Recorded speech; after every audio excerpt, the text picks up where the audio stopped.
하나님께서는 우리에게 행복을 주시기를 원하십니다. 여러분, 예수를 믿고 구원받은 사람은 하나님의 자녀입니다. 우리가 하나님의 자녀 구원에 대해서 높은 잣대를 들이미는 것은 사탄의 속임수예요. 우리는 그 누구도 하나님의 조건에 충족할 만한 위대한 사람이 없습니다. 하나님께서는 우리의 약한 부분과 우리의 연약한 부분, 우리의 죄악, 우리의 실수 다 아십니다. 우리가 하나님이 전지전능하라고 할 때 그 전지라는 건 모든 걸 아신다는 뜻이죠. 자, 모든 것을 아시는 하나님께서 우리가 과거에 지었던 죄와 실수를 모르시겠습니까? 모든 것을 아시는 하나님께서 우리가 혹시 미래에 저지를지도 모르는 그 실수, 그 잘못을 모르시겠어요? 다 아십니다. 하나님이 우리를 사랑하신다는 것은 우리의 모든 연약한 부분, 우리의 죄악, 우리의 실수까지도 다 감당하시고 우리를 사랑하신다는 거예요. 예수님이 그래서 십자가에 죽으셨습니다. 그 누구도 하나님 앞에 나올 수 있는 사람이 없기 때문에 우리의 모든 죄와 실수와 연약함을 대신 지시고 죽어주신 거예요. 그래서 우리는 오늘 또 예수님의 그 십자가 사랑을 의지하고 하나님 앞에 나아왔습니다. 여러분 오늘 축하합니다. 자, 그러면 우리가 진짜 알아야 될 게 있어요. 우리를 향하신 하나님의 뜻이 무엇냐? 하나님께서 자, 내가 너의 모든 죄 용서하고 사해줬으니까 앞으로는 똑바로 살아라. 이게 하나님 뜻일까요? 그걸 보고 유교적인 종교 색깔이라고 하는 겁니다. 제가 보면요, 교회 안에서도 자기의 생각, 자기가 어릴 때부터 배워온 유교적인 나라에 충성하고 부모에 효도하고 뭐 이런 유교적인 생각과 이 복음을 구분하지 못하고 막 섞어서 말씀하시는 분들이 되게 많아요. 아까 제가 그랬죠. 하나님은 전지전능하시고 그 전지하신 하나님께서 우리를 사랑하셔서 우리를 용서하시고 우리를 이곳으로 인도하신 거예요. 자, 하나님은 우리를 사랑하십니다. 우리를 보고 내 말을 잘 듣는 종이라고 하지 않으셨어요. 자녀라고 했습니다.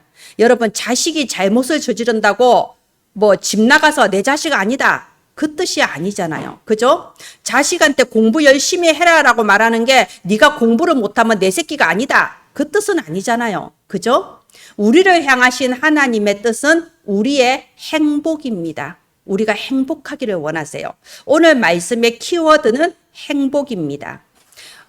다음 화면 해주세요. 신명기 10장 13절에 보면요. 내가 오늘 너의 행복을 위하여 내게 명하는 여호와의 명령과 규례를 지키라고 했습니다. 하나님께서는 우리에게 많은 명령과 많은 규례를 주셨어요. 제일 우리가 잘 아는 게 십계명이잖아요. 그죠? 당연히 살인하면 안 되고 도둑질하면 안 되고 너무 당연한 겁니다. 거짓말하면 안 되죠. 인간이 그러면 되겠습니까? 당연하죠. 자, 그런데 우리가 아는 십계명만 뿐만이 아니에요. 우리가 구약 성경에 수없이 많은 규례와 명령이 나옵니다. 여러분, 오징어 낙지 드시면 안 되고 선지국 드시면 안 돼요. 그것도 다 구약에 나와 있다니까요. 자, 그런데 우리 오징어 낙지 먹고 뭐 우리 선지국도 맛있게 먹잖아요. 저도 먹습니다. 왜냐?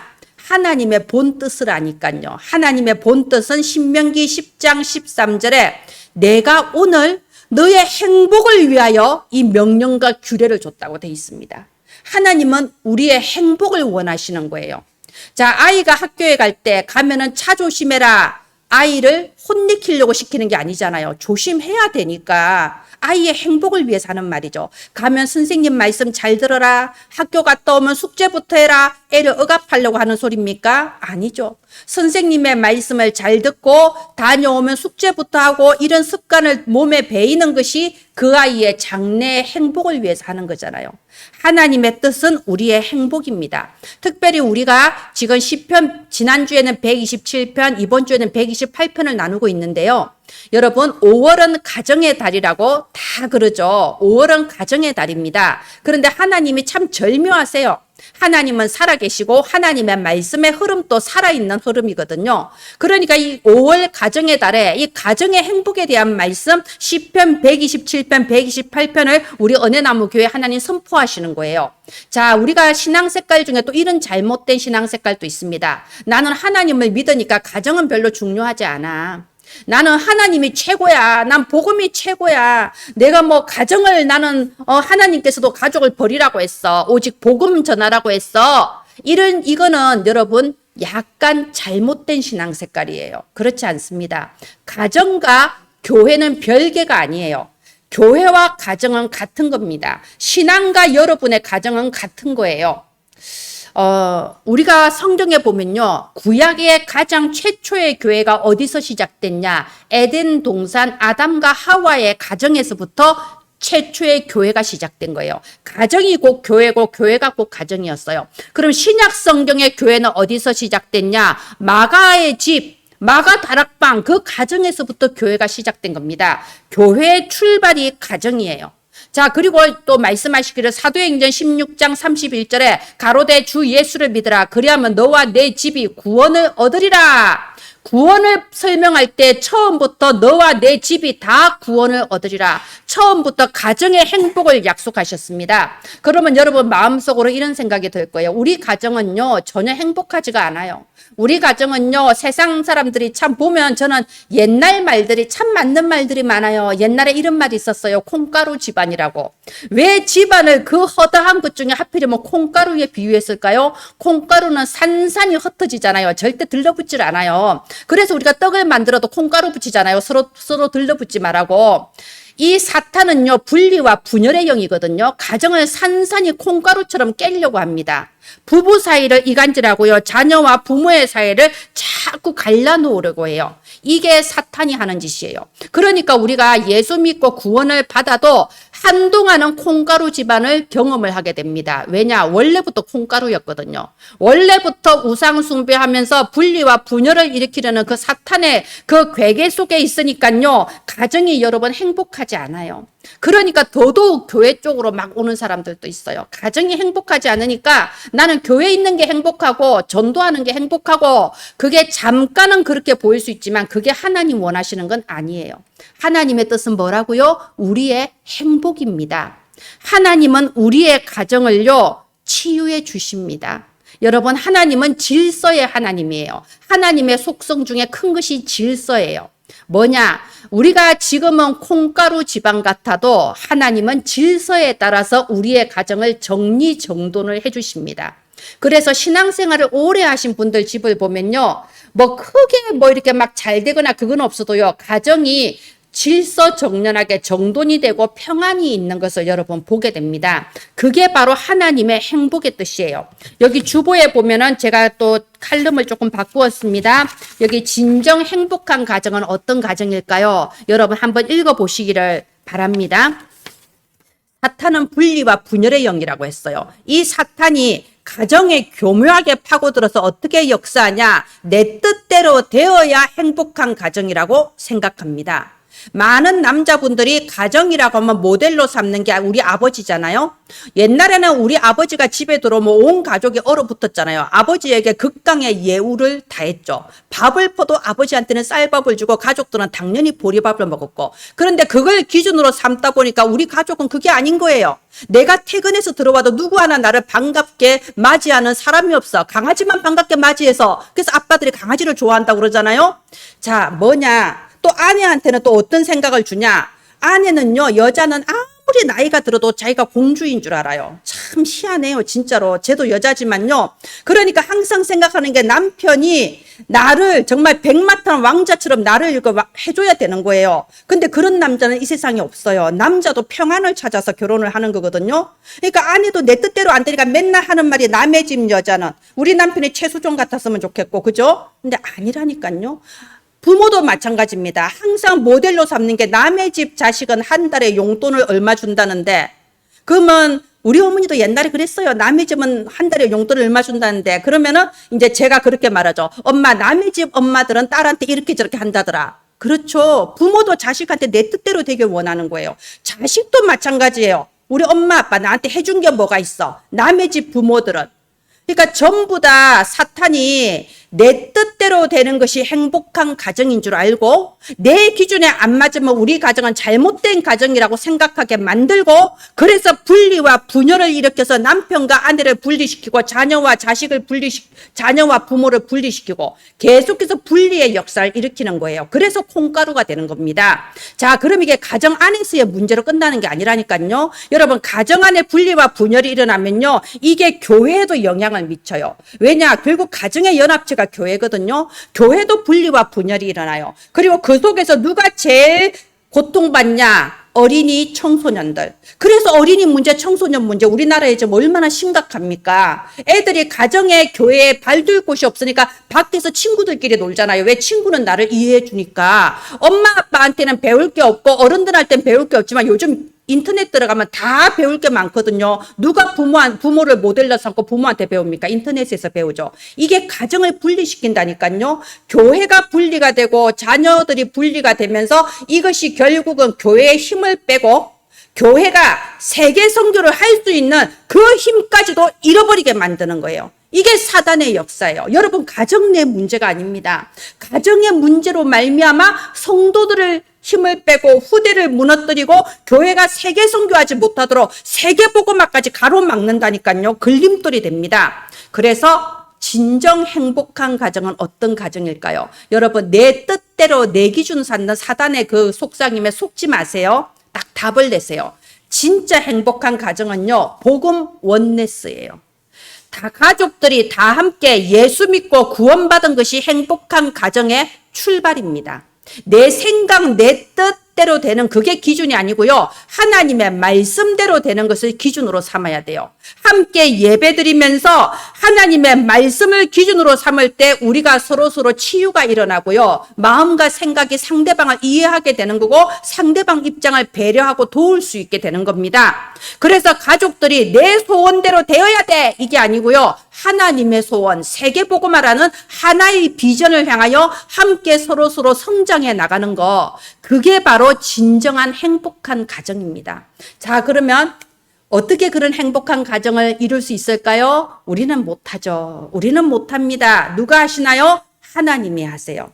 하나님은 지금 또 여러분의 가정을 치유하고 계시고 여러분의 가정을 성장시키고 계시고 산산이 흩어져서 콩가루가 되어버린 우리의 가정을 하나가 되게 모으고 계시고 하나님은 우리의 가정을 정말 세계복음화하는 가정, 가장 행복한 가정으로 지금 치유하고 계시고 이루고 계신 중입니다.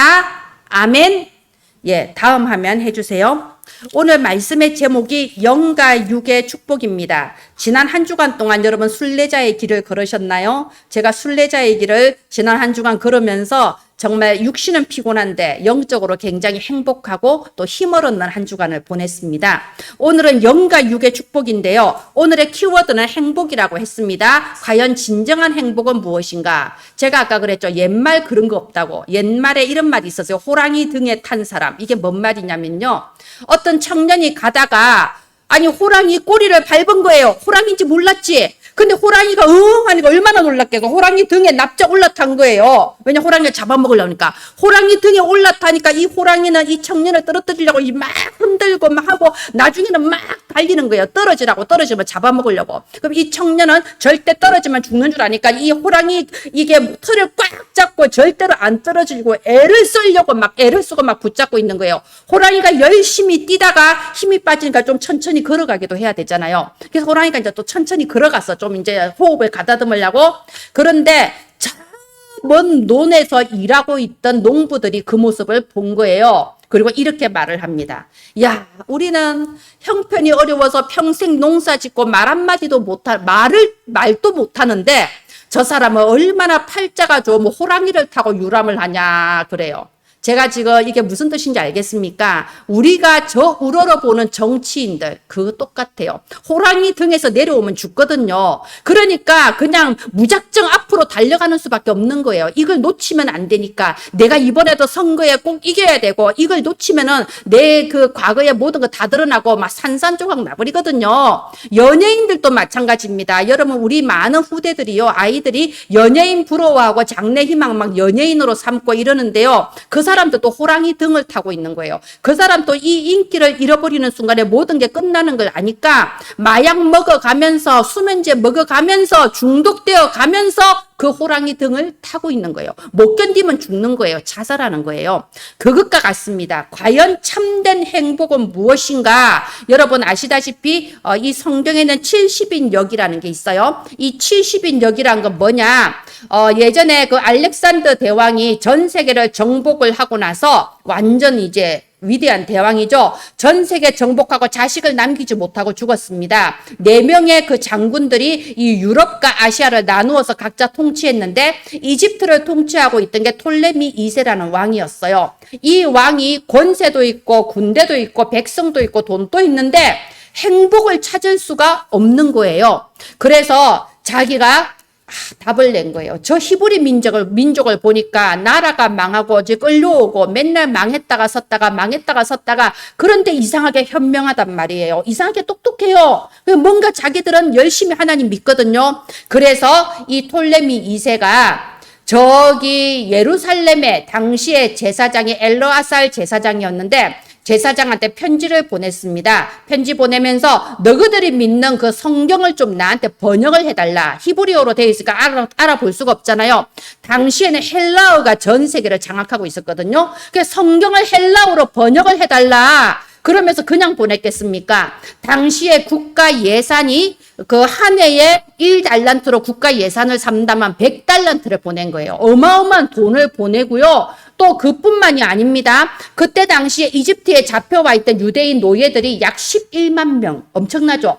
그 11만 명의 노예를 국가 예산을 풀어서 다 해방시켜 준 거예요. 주인들한테 노예값 다 주고 11만 명을 풀어서 이스라엘로 돌려보냈습니다. 그럼 이제 말하자면 뇌물을 갖다 바친 거예요. 그러면서 소원이 뭐라고요? 너희들의 이 성경을 헬라어로 번역을 좀 해달라. 그러니까 엘르아살이 너무 고맙잖아요. 그죠? 그러니까 이스라엘 12지파 중에 한 지파에 6명씩 총 해서 6 곱하기 12, 72명을 뽑아서 그때 당시에 이집트의 수도 알렉산드리아로 파송을 한 거예요.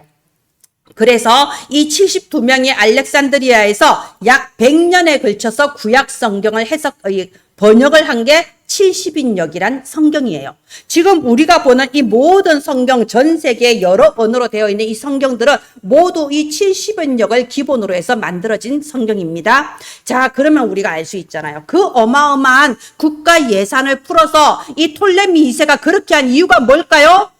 진짜 인생의 참 행복이 뭐냐? 그 진리를 다른 데서는 찾을 수가 없었다는 겁니다. 그런 황제가 자기 옆에 똑똑한 사람, 철학자 없었겠어요?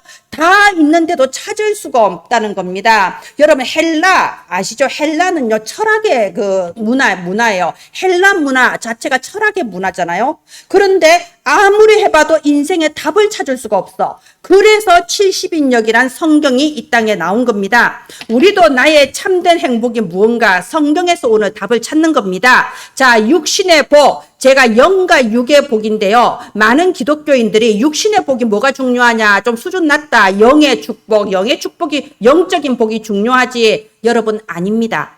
하나님께서는 우리에게 육신을 만들어 주셨어요. 그 말은요, 육신의 복이 우리한테 필요하다는 걸 하나님이 아신다는 뜻이에요. 그리고 하나님은 우리에게 육신의 복, 세상적인 성공도 주십니다. 왜요? 내가 세상적으로 성공하고 육신의 복을 누리는 것이 불신자 전도에 유리하거든요. 그래서 여러분 하나님께서는 우리 렘넌트들 모든 걸음을 인도하셔서 세상의 성공, 육신의 복도 주신다. 이걸 딱 믿기를 바랍니다. 잘못된 신앙이 육신적인 건 필요 없어. 오직 영적인 세계. 가정은 필요 없어. 오직 교회. 이거는 병든 신앙이에요. 하나님은 육신의 복도 주시고 가정의 행복도 우리에게 약속하셨습니다. 자, 그랬을 때 세상에는 성공하는 사람들이 언제든지 어디든지 있어요. 그죠? 우리 진흥훈 성도님 그 병원에도 보면요. 이 병원 치료를 잘 받고 성과가 나타나는 사람이 있고 우리 성도님처럼 그죠? 또 전혀 아무리 병원에 가도 안 낫고 계속 재입원을 하는 사람도 있잖아요. 어디든지 보면요. 잘 되는 사람, 잘 나가는 사람은 다 있어요. 그런 사람을 엘리트라고 합니다. 이 엘리트에는 몇 가지 특징이 있어요. 제가 여기 몇 개 지금 적어놨죠. 자, 첫 번째 특징이 뭐냐? 이런 성공자들은요, 굉장히 에너자이틱해요. 에너지가 있어요. 그러니까 굉장히 뭘 해도 열심히 해요. 부지런하게 합니다. 이 사람들은요, 자기가 맡은 일에 최선을 다합니다. 그래서 우리는요, 쉽게 저 사람은 똑똑하니까 저러지 아니에요. 열심히 하니까 남들보다 나은 성과를 내는 거예요. 여러분, 우리 에디슨 아시죠? 최고의 과학자? 에디슨은 자기 집에 침실이 없었대요. 나는 침대가 필요 없다. 작업실에서 일하다가 잠깐 자다가 또 일하고. 그러니까 사람들은 에디슨을 천재라고 말하지만 천재가 아니고 굉장히 노력하는 사람이었고요. 노력할 수 있을 만큼의 열정, 에너지가 있었다 이겁니다. 내가 전혀 우울하고 내가 전혀 항상 힘이 빠지고 누가 나를 보고 하나님을 믿겠습니까? 나처럼 우울하고 힘이 없는데. 아니라니까요. 하나님께서는요. 우리들에게 이 에너지를 주셨어요. 그리고 열심히 해라고 하시는 겁니다. 여기 2절 한번 보세요. 128장 2절에 보면요. 네가 네 손이 수고한 대로 먹을 것이라. 이거 아주 중요한 구절이에요.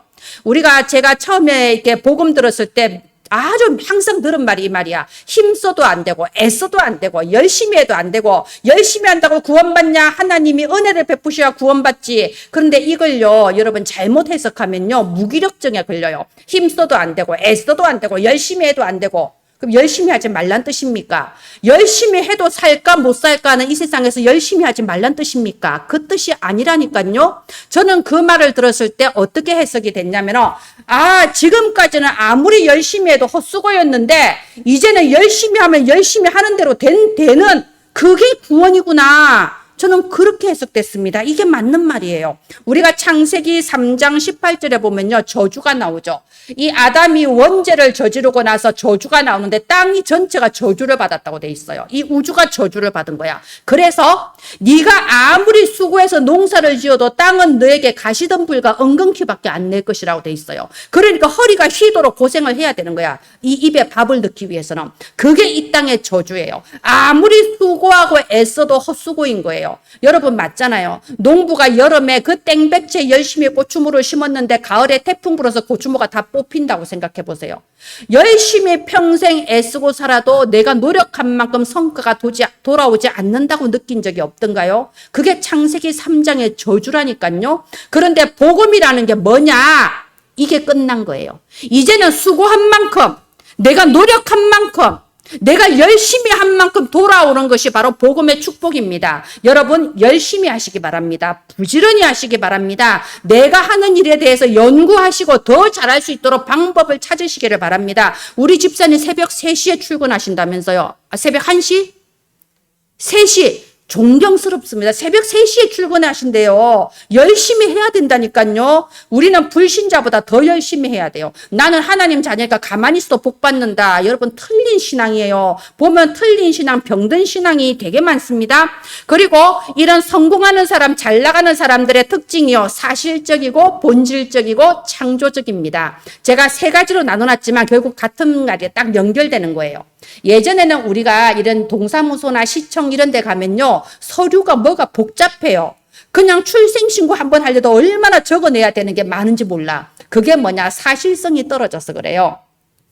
예전에는 옛날에 그 양반님네들 고리타분한 유교 사상 속에서 점잖게 이것도 적고 저것도 적고 이런 것도 적을지 몰라 다시 적어와. 그러니까 옛날에는 구청 시청 앞에 대서소가 많았어요. 대신 적어주는 거. 돈 받고 대신 적어줘요. 그게 다 쓸데없는 거다 이거예요. 그러니까 이제 우리나라가 발전하면서 사실적으로 본질적으로 간 거예요. 필요 없는 거는 하지 말자. 꼭 필요한 거. 핵심적인 것만 하자. 그래서 완전히 간추려졌잖아요. 우리는 모든 것에 대해서 사실적으로 볼 수 있어야 돼요. 우리 사람들이 흔히 많이 하는 말이 남들도 다 그래요. 남들도 다 그러던데요. 여러분 남들 다 찾아다니면서 물어봤습니까? 우리 우산동에 사는 사람 몇천 명 다 찾아다니면서 어떻게 생각하세요? 물어 안 받잖아요. 그러면서 쉽게 말해요. 남들 다 그래요. 사람들이 다 그래요. 사실성이 없는 겁니다. 그러니까 본질도 놓치는 거예요. 제가 이제 우리 고양이가 아프잖아요. 그 사람들이 저한테 고양이 동물병원 소개해 주는 사람도 있어요. 근데 이렇게 말해요. 그 병원은 의사가 진짜 동물을 사랑한대요. 그래서 저는 속으로 웃어요. 지금 저에게 필요한 건 동물을 사랑하는 의사가 필요한 게 아니에요. 동물은 내가 많이 사랑해 주잖아요. 내겐 어떤 의사가 필요하나요? 정확한 처방, 올바른 정확한 진단, 올바른 처방, 날렵한 손기술을 가진 의사가 필요해요. 그게 본질이라니까요. 사실을 보고 본질을 보는 사람은요, 이 본질을 이루기 위한 최선의 방법을 찾아냅니다. 그게 창조적이라는 거예요. 그래서 교회 안에서요, 누가 잘했니 못했니 그것 막 가리는 거 어리석은 거예요. 이 세상에 그러면 나는 잘했습니까? 다 죄인인데, 다 잘못한 사람인데 평생에 죽을 때까지 나는 단 한 점의 오점도 없이 살겠다. 그런 사람 있습니까? 다 죄인이에요. 어쩌자고? 그 사람 그랬어요. 그 사실이 아니라니까요. 본질. 그래서 죽이자고요? 잘못했으니까 교회에서 쫓아낼까요? 꽁꽁 묶어서 감옥에 쳐넣을까요? 교회의 본질은 용서하고 사랑하고 사람을 살리는 거잖아요. 그죠? 그러면 창조적인 방법을 찾아내는 거예요. 어떻게 하면 저 사람이 살 수 있을까? 말씀이 들어가야 돼. 어떻게든 복음의 말씀을 들어야 이 사람이 자기의 잘못도 깨달아지는 거고 올바른 길을 갈 수 있는 힘도 얻는 거예요. 그죠? 그래서 창조적인 게 따라오는 겁니다. 예전에는 이렇게 WRC를 타운별로 할 때요. 제가 이제 예원타운에 속해 있었는데 분과장들 모여서 회의를 하는데 그중에 한 분과장이 그래요. 목사님 다른 타운도 다 이렇게 해요. 이건 원래 이렇게 하는 거예요. 그러니까 그 타운장 목사님이 참 곤란한 미소를 짓더라고요. 묵살할 수는 없잖아요. 곤란한 미소를 지으면서 우리는 앞서가는 타운이잖아. 남들하고 똑같이 할 이유가 없어. 맞습니다. 본질을 이룰 수 있는 방법을 찾으면 됩니다. 그런데 제가 지금 이렇게 부지런하게 해라, 사실적으로, 본질적으로, 창조적으로 해라 그러는데요. 여러분, 그렇게 해서 성공하는 게 우리의 목적은 아니에요.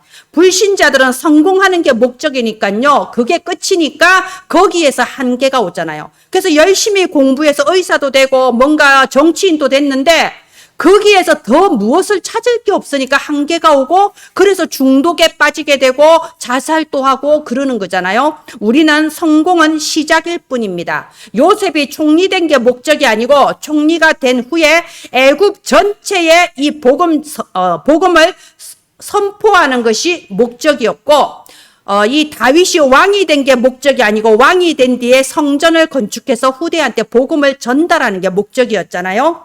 하나님은 하나님 자녀에게 우리에게 반드시 육신의 축복도 주십니다. 여기 보세요. 128장 여기 2절에 보면요. 네 손이 수고한 대로 먹을 것이라 네가 복이 있고 형통하리로다. 형통은 뭐든지 술술 풀리는 거예요. 한계가 없는 겁니다. 약속을 하셨어요. 그러나 중요한 걸 알아야 됩니다.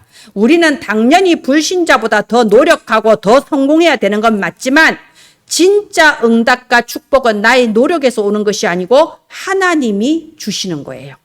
그래서 마태복음 6장 33절에 너희는 먼저 그의 나라와 그의 의를 구하라. 그래야만 이 모든 것을 너희에게 다 주시리라 약속하셨습니다. 우리가 복을 원하지만 복의 출발은요, 먼저 운명에서 빠져나와야 돼요. 하나님의 자녀로 신분부터 바뀌어야 됩니다. 그래서 저는 지금 300명 영접 캠프 하고 있습니다. 물론 해야 될 말도 많고 가르쳐야 될 것도 많지만 오직 제 초점을 두는 게 일단 생명부터 얻으라. 생명 얻고 나서 그 다음 있는 거거든요. 그래서 일단은 예수 그리스도 복음 전하고 네가 믿어지냐? 네가 예수 그리스도 알아듣겠냐? 그럼 함께 기도하자. 일단 생명부터 얻고 네 운명 팔자에서 빠져나와서 하나님의 자녀로 신분부터 바뀌어야 거기서부터 다른 모든 복이 출발을 하는 거예요. 예, 다음 화면 해주세요. 우리가 전도서 6장 1절에서 6절 보면요. 참 이런 글이 있습니다. 네가 재물을 얻고 네가 존귀를 얻고 네가 돈과 권세가 있어도 그게 행복이 아니라고 하는 겁니다. 네가 100명의 자녀가 있어도 그게 복이 아니라는 거예요. 네가 1000년의 갑절을 더 산다고 해도 그건 행복이 아니라고 말하고 있습니다. 하나님은 우리에게 육신의 복과 성공, 행복한 가정 다 주십니다. 그런데 중요한 거 순서를 바꾸어야 돼요. 무슨 순서냐? 먼저 시온의 복을 받아야 됩니다. 여기 5절에 보세요. 여호와께서 시온에서 내게 복을 주시리로다. 예전에는 이 시온을 어떻게 해석했냐? 시온은요, 이스라엘 백성들이 예배드리는 곳이 시온이에요. 말하자면 교회 열심히 다녀야 복을 받는다라고 가르친 겁니다. 그런데 여러분 정확하게 아셔야 돼요. 이 시온의 복이란 건 무슨 말이냐? 단순히 열심히 다닌다고 복을 얻는 게 아니에요. 제가 지난 수요일에요. 저기 걸어오는데 저기 사거리에서 어떤 남자 두 분이 마주 앉아서 성경을 펼쳐놓고 성경 공부를 하고 있더라고. 길거리에서. 한 분은 휠체어를 타셨어요. 그 뭐겠어요? 관심 있는 사람 물어봐라 이거죠. 비도 추적추적 오려고 하는 그 흐린 날씨에 길거리에 둘이 앉아서 성경을 펼쳐놓고 얘기를 하고 있어요. 그래서 제가 이단이구나. 가면서 슬쩍 들여다봤어요. 무슨 성경 공부하세요? 교단이 어디예요? 그러니까는요, 한 분이 막 흥분해서 교단이 중요한 게 아니고 우리는 하나님을 믿습니다. 그러시냐고 잘하고 계시네요. 그러니까 우리는 하나님의 교회입니다. 그래요. 하나님의 교회가 뭐냐? 안상홍 증인회예요. 안상홍 증인회가 이름을 하나님의 교회로 바꾼 거잖아요. 그래서 우리는 안상홍 증인입니다. 그래요. 그래서 네. 예전에 많이 대화를 해봤습니다. 수고하세요. 이러고 나왔어요. 나오니까 뒤에서 안식일의 주인은 안상홍님입니다. 그래요. 이런 말을 듣고 그냥 넘어갈 수는 없잖아요. 그래서 제가 딱 돌아서서 안식일의 주인은 예수 그리스도입니다. 이렇게 말했어요. 그러니까 안상홍이 예수님이고 안상홍이 막 이제 그러는 거예요. 그래서 내가 네. 수고하세요. 이 고자가 무슨 고자인지 알죠? 고통스러울 고자예요. 네, 수고하세요. 그러고 이제 그냥 왔어요. 그 사람들 얼마나 열심히 있습니까? 여러분 수요일에 바람도 많이 불고 비도 몇 방울 떨어지는데 여러분 나가서 전도했습니까? 우리보다 100배 나아요. 얼마나 열심히 해요. 그죠? 우리 집사님 말씀하신 것처럼 신천지에 착한 사람, 열심히 하는 사람 많은 거 저 알아요. 진짜 바른 사람들이 신천지 많이 가요. 왜? 거기서 질서를 많이 강조하시니까. 그런데 보십시오. 열심히 하고 잘한다고 복 받는 거 아닙니다. 우리를 위해 죽어주신 예수 그리스도.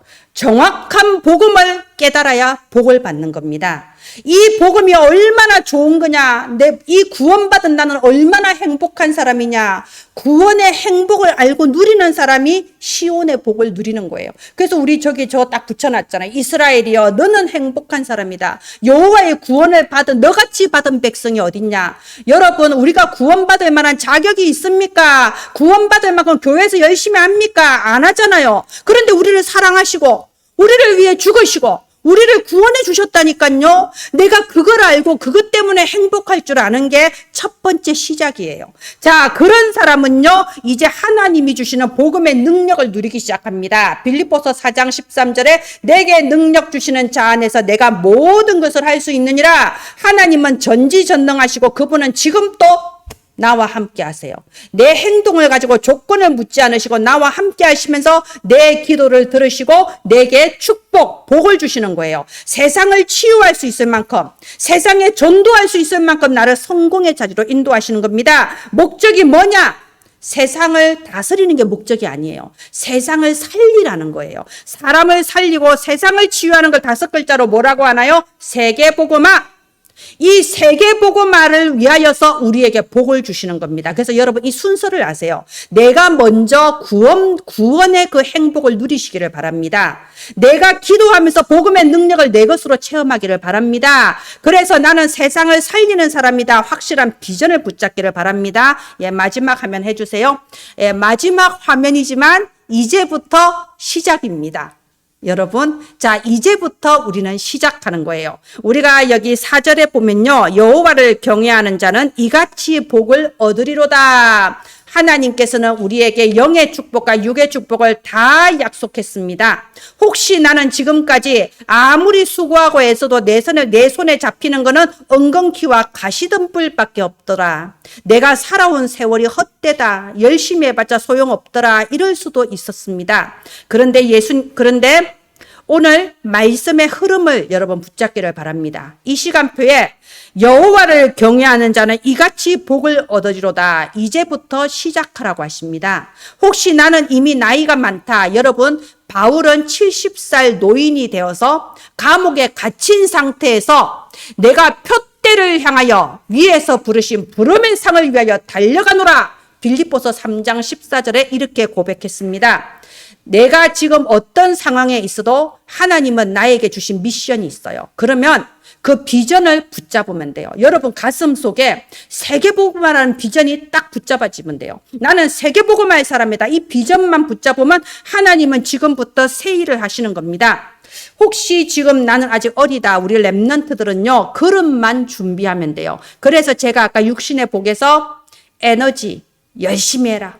사실을 보고 본질을 향하여 창조적으로 생각을 해라고 한 거예요. 이 그릇이 준비가 돼야 됩니다. 그리고 우선순위를 바꿔야 돼요. 모든 축복의 시작은 하나님께로부터. 그러면 내가 구원의 행복을 누리면서 기도로서 복음의 능력을 누리면서 내가 이 그릇을 준비하면요. 어느새 여러분을 세상을 살릴 수 있는 영향력을 끼칠 수 있는 최고의 자리에 여러분을 딱 두게 될 겁니다. 바로 오늘이 정확한 시작, 새로운 시작을 하는 축복의 날이 되시길 예수님 이름으로 축원드립니다. 기도합니다. 하나님 은혜를 감사합니다. 오늘 우리의 순서가 바뀌는 중요한 날이 되게 하소서. 영원한 시온의 복을 누리게 하여 주시옵소서. 하나님이 주시는 힘과 축복으로 이 세상의 육신의 복, 행복한 가정, 세상의 성공도 누리게 하여 주시옵소서. 그리하여 주신 언약의 말씀대로 세 가지 뜰을 만들 수 있을 만큼 세상을 치유하고 살리는 성공자들 되게 하옵소서. 그러나 오늘부터는 내가 너희에게 복을 주리라. 하나님의 말씀의 흐름 속에 하나님이 하시는 그 역사를 체험하며 증인으로서는 우리 은혜나무 성도들 되게 하소서. 살아계신 예수님 이름으로 기도합니다. 아멘.